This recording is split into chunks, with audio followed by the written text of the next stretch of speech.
What if you could put yourself in any video? On a Hollywood set, in Paris, or anywhere that your imagination takes you, without you even picking up a camera. Whoa. Today I'm revealing the AI video that I created from scratch. I'll show you step by step how I did it. From the images that I use, the exact tools that made it possible, you're gonna see how the impossible is now just a click away.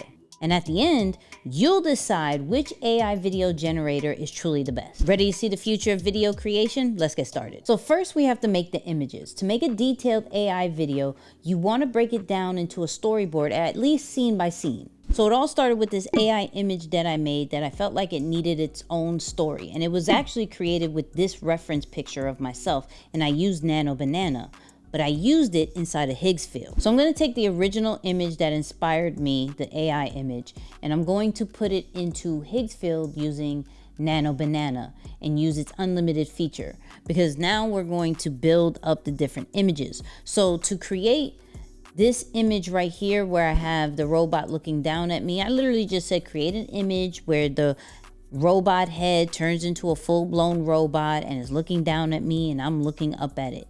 And I just hit unlimited, which is generate. And we're just gonna build up the story. I'm not gonna rely on AI to make the video for me. I'm going to give it a start frame and I'm going to give it an end frame. So what you're going to see is literally just different scenes of, okay, I'm looking up at it, then I see that it has a switch, and then I'm running after it because it realized I'm trying to hit the switch, and then I finally caught up to it and I tackled it, and then it gets me off of it and starts running, and then all the AI robots come over and there's a text that says AI takeover. Now we have to bring that to life. When it comes to the image prompting, I didn't do anything crazy. I literally just talked out my idea. I would click on the image and then talk about the next scene.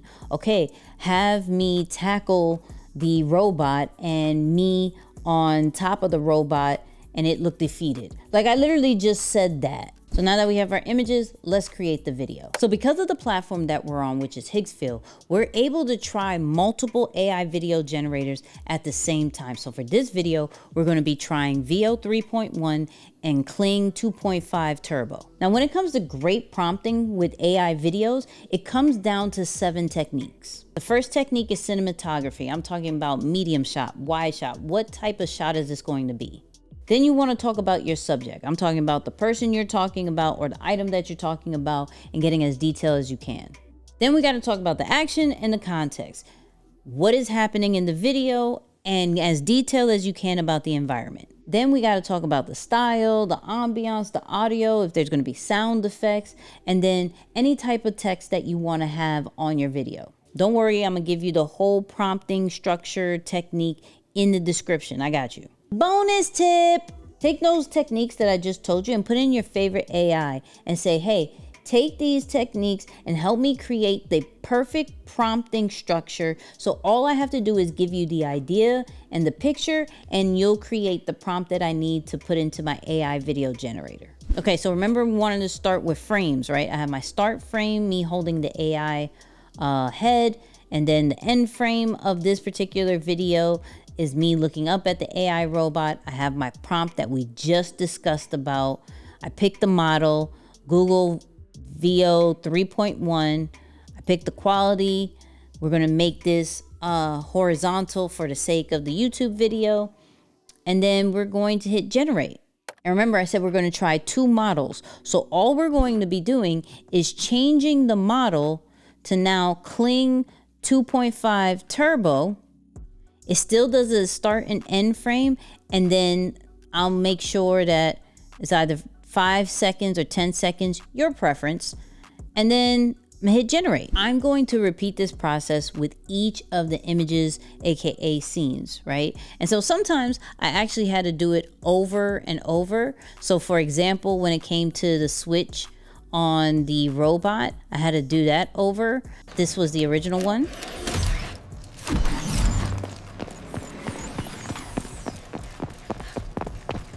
And just running. And then I wanted to see a second option of it. So here's the second one.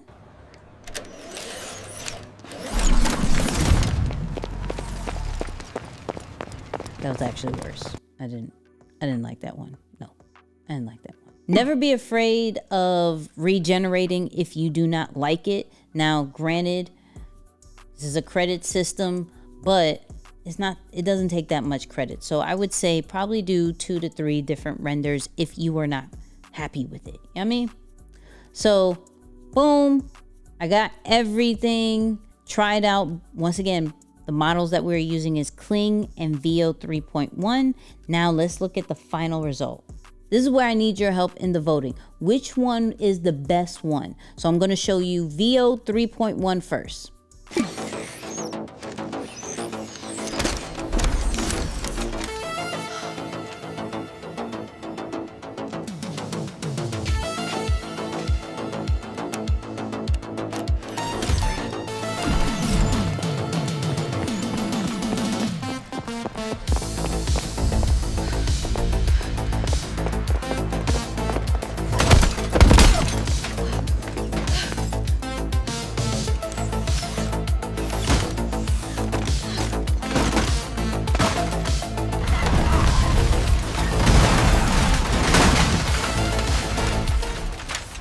So that was Google VO 3.1. Side note, the music came from Suno. Now let's see what Kling created.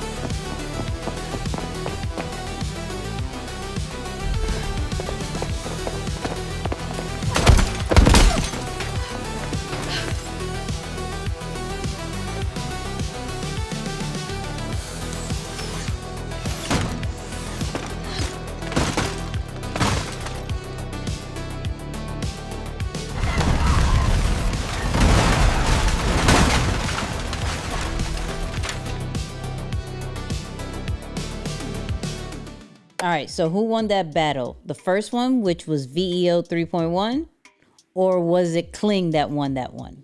So quick hack if you're going to do the same test. I use the audio and sound effects from the first video, VO 3.1, into the second video with Kling because Kling does not produce audio. And so to make it an even test, I took some of the audio from the first one and put it into the second one, because if not, you would only hear music and you would hear no sound effects. So I wanted to be a little bit even.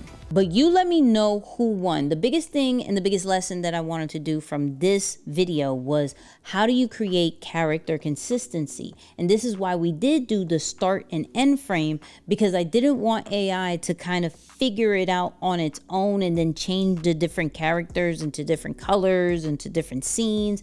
I wanted to give it a full direction of where I wanted it to start and where I wanted to end each scene. Now, you don't have to do that, but in order to take the vision that you have in your mind and to really play it inside of AI, you want to have as much control as you can. And sometimes these prompts, regardless of how detailed that you make it, is still going to mess it up a little bit. So I suggest that you do a start and end frame. And the reason why I picked VO 3.1 and Kling was because they're the best when it comes to start and end frames. The other ones just only have start frames. All of these different tips, we're practicing this inside of Lions Behavior, which is my private community, where we're testing out all these different AI tools. We're getting new habits. We're doing different experiences and experiments inside of the community. So if you're not inside of Lions Behavior, I need you to join that. That's in the description as well. Now, as you write your answers in the comments, just understand where we are, what kind of era we're in. We are where imagination truly comes to life, that you don't have to have expensive equipment. Like, this is all going to be irrelevant probably in a year or so, that you don't have to have 17 million people on your media team. Now, I do suggest that you still have a few people, but equip them with these AI tools. And you're able to ship out an idea to get data back rather than plan out this whole big thing, budget, all of that, and you don't even know if it works. So the tool that we use that I've been using for a little bit is Higgsfield. I'm gonna put that link in the description. This is not sponsored. This is literally just something I created this week and I wanted to show you. And if you wanna create more videos like this, check this video out.